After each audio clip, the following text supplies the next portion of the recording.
Good morning, good afternoon, good evening, Bernie here, and today I will compare the two cameras that I think a lot of people are interested in, and it's the Lumix GH6 versus the Sony FX30. Alright, disclaimer first that I will not talk about all of the total specs and numbers for both cameras, and will only talk about the specs I use. Like for wedding filmmaking, filming short films, and short documentaries. Alright, this video is gonna be a long one, so buckle up and enjoy the ride. And I'm so pumped right now, and let's get into it. Alright, so now let me talk about what I love about the GH6 right here. First is the amazing Dual IS2 with 7.5 stops in body image stabilization. And I strongly believe that Panasonic is still the king or queen of IBIS. But I understand that other manufacturers are catching up, and it's a good thing since there are now lots of choices, which is a win for us consumers, right? And before, when I film a wedding prep, I used to have my camera mounted on a monopod. It's no longer the case now, since you can just hold the camera by itself and the camera's IBIS will do the rest. You can also do a lot of gimbal and slider shots without even using a gimbal and a slider. But anyway, it's pretty cool and it's that good.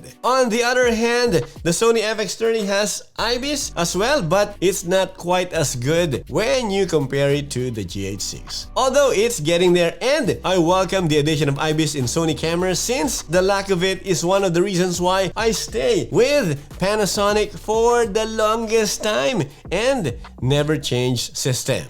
But now I'm so glad that I did. Alright, the next feature that I love about the GH6 is the 4K 120fps feature, since I can get clearer images when compared to the 4K 120fps feature of the FX30, and more on that later, especially when filming outdoors. It is that good. For 4K 120fps, you need plenty of light to achieve usable footage. The GH6 is quite good at doing that. Also, when filming in this mode, you can get full width of the sensor and don't have a crop in the image, which is really nice. Alright, another feature that I love about the GH6 is the dial customization. It's so easy to do, and I have configured and customized my settings based on how I use it. Once done, and just by turning the dial, you will now be able to change modes. Once it's set, I don't have to worry about it and just keep filming. And all I have to change from time to time is the aperture and ISOs depending on the lighting situation, and I am good to go. Alright, next is the shutter angle. What can I say? Well,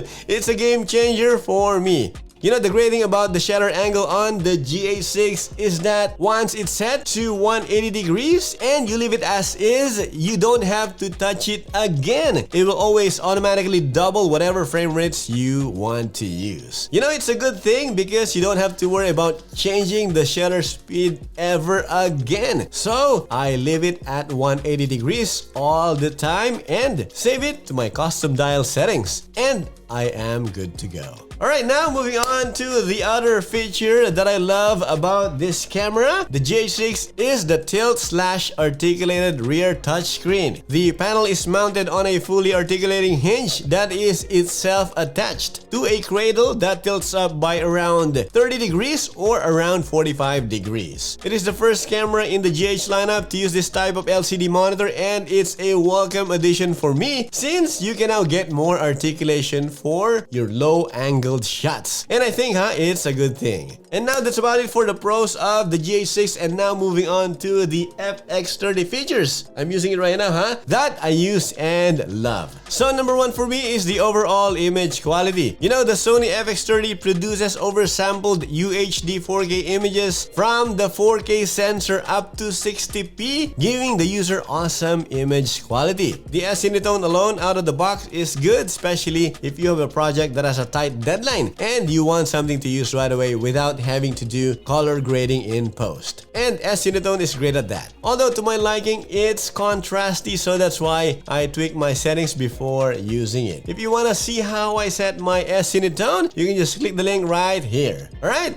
Also, for S-Log3, I wasn't really a fan of the flat picture profile or photo style, like for example from the GH6, which is using Vlog, but now I use that too. And speaking of S-Log3 right now on this amazing camera, it's a game changer for me, and that's what I use all the time since I get more dynamic range out of the image. I thought at first it was just a gimmick until I started using it. It works, and now I stay with 800 and 2500 dual base ISOs for whatever shooting scenarios I film. And add the LUTs preview feature that you can do to the camera, and kaboom! You now see an image that looks like the one that you will do in post. So really, it's amazing. So no more flat images. But just note though that the LUTs when you film in S-Log3 are not baked in when you use them. You will still see the original flat S-Log3 file when you download an image to your computer. Alright, this is getting more exciting, and the next thing I love about the FX30 is the amazing advanced hybrid autofocus. Yes, I'm a big fan of this feature since it just works. You know, my mind is blown every time I use that camera, especially for talking head videos like this one, and it never skipped a beat. See, I will move my hand and it's still tracking my face. So really, I don't have to worry about being in focus or not, and just concentrate on delivering my message to all of you. And also, if ever I do vlog with this camera, autofocus will no longer be an issue for me since I trust it now that it will work no matter what. You know, the autofocusing feature on the FX30 is amazing. Alright, next is Cine EI. You know, to be honest, I've never heard this before, and I'm so new to this Cine EI thing. And the FX30 is my first cinema camera, so it's great to learn that this feature exists. I use Cine EI now with the FX30 when filming in S-Log3 since it gives me the default dual base ISO of 800 and 2500, and there's no looking back for me. You know, I realized that this feature alongside the dual base ISO gives me the best image quality overall. The addition of using LUTs to preview my final output is amazing since I can just focus on the subject and just keep filming. You know, I mentioned in my previous video that I was scared of using S-Log3, but when I found out that I can load LUTs and preview them when filming was like a breath of fresh air. And I embraced that immediately, and that's one of the reasons why I love using this camera. Alright, next is the battery life of the FX30. It lasts a long time, and I did a test and got 2 hours and 15 minutes, I believe, when recording non-stop. It's like I'm using my GH5 and G9 all over again. And so glad that Sony is using a bigger battery this time since my experience with the ZV-1 is different because it's using a small battery and doesn't last that long. This battery for the FX30 is about the same size as the GH6, but the GH6's battery, it's not giving me the same battery life because it needs a lot of juice to power all of the features it has, and so that's why it drains so quickly. Well, just my wild guess since the GH6 is packed full of features. So yes, hands down, the battery life are amazing on the FX30. Alright, another FX30 feature that I love is the form factor, and I have been saying this over and over again. This thing is beautiful to look at and nice to hold. I can't take my eyes off this camera. But seriously though, I use this camera lots of times, more than the GH6, and these are the reasons why. So from this gray color to the texture as well as the build quality, and it has the right amount of weight for me. It is not so heavy and not so light either, unlike the GH6. The FX30 is well balanced in my opinion, and it's great that there are a lot of screw holes too. You know, I counted and there are 6 of them. These mounting holes are very helpful if you don't want to use a cage. So amazing form factor and the great build quality of this camera are a big factor for me. Alright, next, moving on to the cons of both cameras, and let's start off with the GH6. Number one, it's the autofocus, and still it's using the depth from the focus compared to the hybrid advanced face detect autofocus of the FX30. And no comparison here really, although it's fast if you are using the single focus feature, and I've got into using that when I film weddings starting with the GH4. So autofocus on the GH6 is a bit of a letdown for me. Next is the form factor, since it's bulky and heavier than my FX30, huh? It's because of a lot of hardware packed in here, including this fan, since this camera is feature rich and needs a lot of processing power to operate. Alright, another thing is that I can only use one SD card, although you can still do a record relay or simultaneous recording alongside the CF Express Type B cards. But those cards are way out of my league since they are expensive. I hope that it comes down in price so I can make the most out of this camera. Alright, next is the battery life is not that great when you compare it to the GH5 and G9, and right now to my FX30.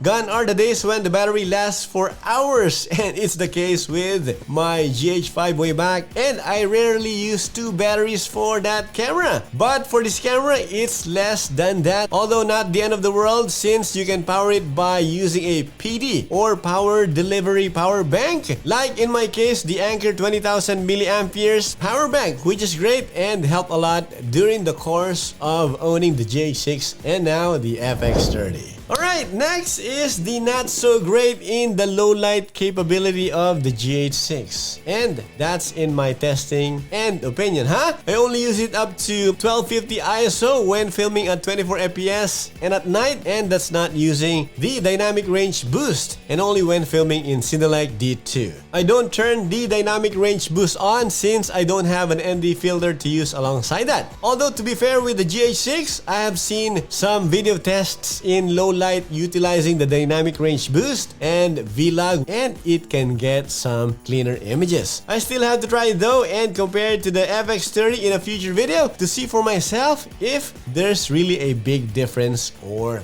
not. And now moving on to the FX30 that annoys me, or features that I don't like at all. So first is the flimsy HDMI port. Maybe it's just my camera, I don't know, but I've never experienced this with my GH5 and GH6. I think the design of this is flawed, as you can see with the screw right here, whereas on the GH5 and GH6, they look like they're built into the body or even attached to the main frame. Maybe it's just a tightening issue, but I don't want to mess with it since it still works. I'm just cautious whenever I plug in and remove the HDMI cable. So let me know in the comment section below if you have the same issue or not. Alright, next is the 3.5mm mic input jack, which is in the way of the LCD right here when you angle or turn it. It's not big of a deal since you can just move the LCD toward you first and then angle it and push it back, and problem solved. But I think it's really important to point this out since it can be annoying to some people. And another con for me is that the FX30 doesn't have a custom dial or custom dials like the one found on the GH6. Although you can customize other settings but not save the whole settings with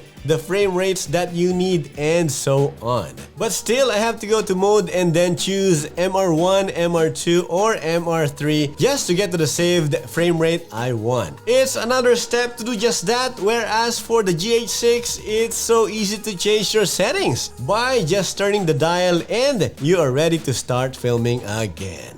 Alright, next con for me is that there's no shutter angle on that camera. I miss this feature on the GH5 and GH6 when using the FX30. Although you can lock the shutter dial after setting it so it won't change when you accidentally hit it. If you did not save your settings, you will have to keep changing the shutter speed whenever you change the frame rate, and it can be a pain because when we are drawn to what we are filming, we tend to forget to change it. Last but not least is the low light 4K 120 FPS best performance of the FX30. You know, I did a bunch of low light tests with the camera indoors and some low light scenes outdoors, and the images were not great and almost unusable. The camera needs plenty of light to get cleaner images even when using dual base ISOs of 800 and 2500. My tests were using only available lighting and only happens when filming at night, although I can still use the images with the help of neat video. As for this denoiser plugin though, use it sparingly or else you will have a muddy image, as far as my testing is concerned.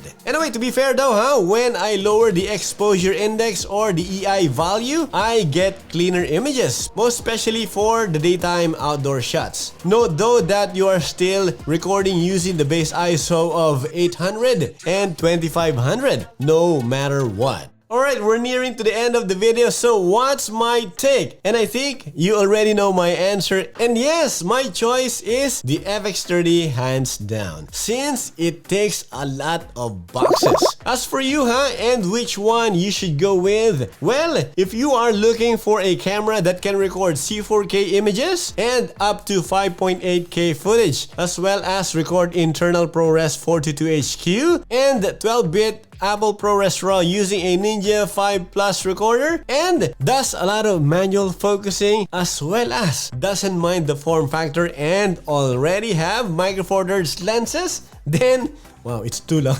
Then the GH6 is a no-brainer choice. But if you want to embrace, the amazing autofocus of this camera, the FX30, the great overall image quality, the great price, although they're now almost the same as the GH6 right here, as well as the form factor, then the FX30 is hands down the choice. It's no-brainer right there. But either way, I really think that you can't go wrong with any of the cameras. Both are very capable, and it will only come down to how you will use them for and what your filming needs are. Alright, so there you go. That's about it for this video, and I hope that I was able to help you decide in any way on what camera to buy this year. That's only if you have decided to narrow down your camera choices to these two. I really enjoyed making this video, and I know it's a bit long, but it was a blast nonetheless. Alright, thanks a lot for watching. This is Bernie. Until the next one, goodbye for now. I mainly film in Cinelec D2 when using the 4K 120 FPS